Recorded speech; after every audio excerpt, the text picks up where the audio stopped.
Good evening. That was excellent presentation. The best fuel is the fuel which is not used. So whether you have sails or whether you use energy efficiency technology, you do not use the fuel, well, nothing like that. Then after that, when you have to use the fuel, then let's see what fuel we have to use and why. A statement from our lawyers, please do not take any financial decisions based on what I'm saying. It's purely for your advice. Please do not. We can talk outside if you want to make this financial decisions, but definitely not on the presentations. It's an interesting thing to note. In 2024, shipping emitted maximum it ever has in a year in its history. We are talking about so many nice things. We are talking about wind, we are talking about we are talking about alternative fuels. We're talking about so many things. And we say we can do it.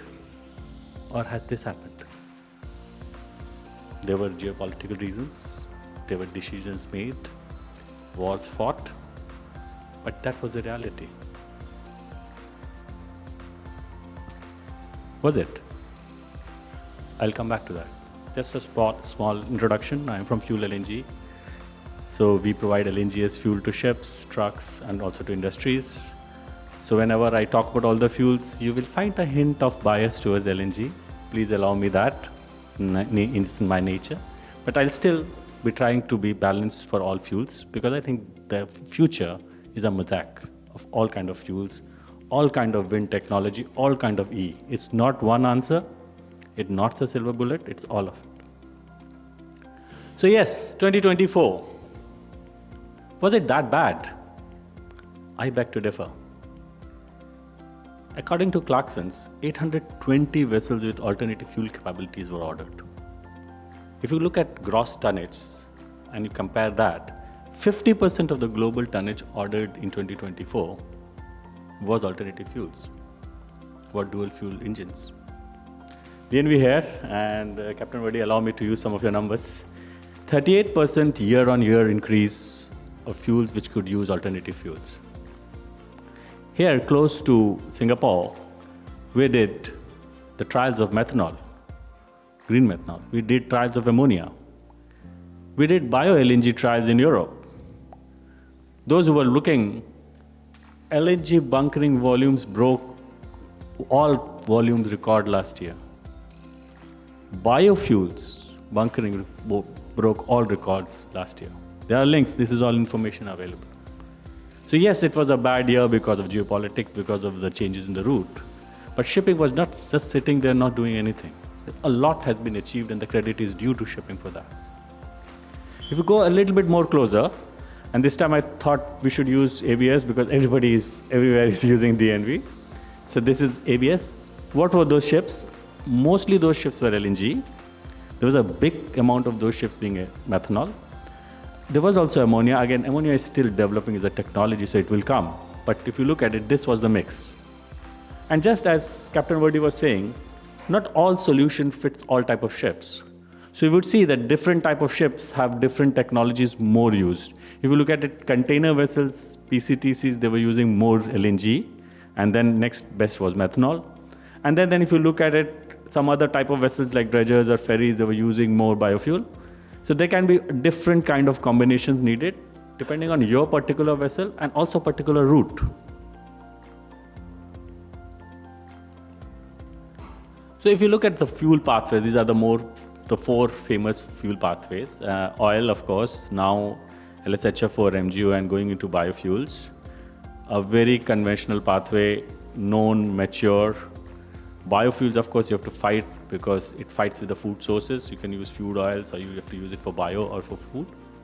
LNG pathway, presently fossil LNG, 23% reduction in emissions. Going ahead, biomethane, e-methane. Again, mature pathway, expanding. I think 190 ports in the world can provide LNG as fuel now. Dual fuel technology has been quite tested and tried, so there, and very expanding infrastructure. Methanol pathway, presently fossil methanol, which is actually a little bit more polluting than fuel oil, but there are versions bio and green methanol, which are green. Methanol engines are tested, they are working, there's no issue. There is a issue on the availability of the fuel and the affordability of the fuel, so that needs to be looked in. But still, it's something which is going on. And finally, the hydrogen pathway, which is either grey ammonia or hydrogen today, and going in future as green hydrogen or green ammonia. Again, engines are being tested, technology is a little bit immature, infrastructure is under discussion. When we talk about global thing like shipping, one of the important thing is where this is available. And again, LNG, it has a little bit of pathway ahead. It was introduced earlier, so it is ahead. You can see, and this is from DNVSA, Satendra sir. So if you look at the availability of LNG on the top, it is now available in about close to 190 ports. Almost all major sea routes are covered. Then you look at methanol and ammonia, limited right now, but developing. So shipping is evolving in all of these fuels, trying to take its steps towards the goal. The other part is affordability. And one of the reasons so much LNG ships were ordered, LNG fuel ships were ordered last year was also about the affordability. So this is a price benchmark. Again, DNV along with Argus provides it. It's available for free. There is a link behind. You can use it. Everyone can look at those numbers. If you look at the value here, you will see that, again, LNG is one of the most competitive price fuels. Then you have methanol, you have B24 blend, and of course, grey ammonia is the most expensive fuel. So these are the fuel prices of today. As of you can see, it's looking a little bit behind. But if you look at IMO, and IMO actually has looked into also the green fuels and tried to give a little bit of a taste of what the prices are, so that the market, the information is actually equally available to everyone. And this is something which you can actually go into fuel prices, IMO, and you can get these numbers. So what they do is they put a base benchmark that the HFO numbers is base. And if you are not using HFO but another fuel, a green fuel or another fuel, then how much per ton, dollar per ton, you have to pay more. And let's take an example if you go to Singapore. So if you are in Singapore, and this is of course for the March number, these numbers will change for every month. You can see that if you're going for a biodiesel in Singapore B24, you have to pay about $180 per ton, more than VLSHFO. LNG, if you're going, it's a little bit only $23 per ton, you have to pay more. If you have to pay green ammonia, it's $2,000 per ton more. So again, you're talking about green, but it's not cheap. So it needs some kind of a global levy, and we have been talking, excellent presentation there. Your presentation was talking about these things. That there has to be some levy. Why this levy? Because this, a ship owner cannot pay. This difference, it's a common responsibility of all of us. So why one party in this has to pay for this? There has to be a global regime. Again, if you look at it, it's much easier in Europe because you have FueLNG, you have EU ETS.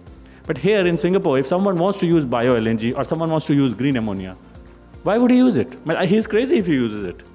He will be out of competition, you are right. So again, any fuel, we have to talk about availability, we need to talk about affordability, and then something which we want to, when we want to look at a little bit in the future, because now we are talking, shipping will not stop at 2050. You will need fuels in 2050, which will take the shipping ahead. Wind is my favorite, continuous, it's a very romantic option. But apart from wind, when you look at the green fuels, I want to take your attention to the last part. So right now you have LNG. As you can see that present fossil fuels, LNG is reduction of about 23%, well to wake. All other fuels are actually a little bit higher than HFO. Biofuels, it's good, they're important.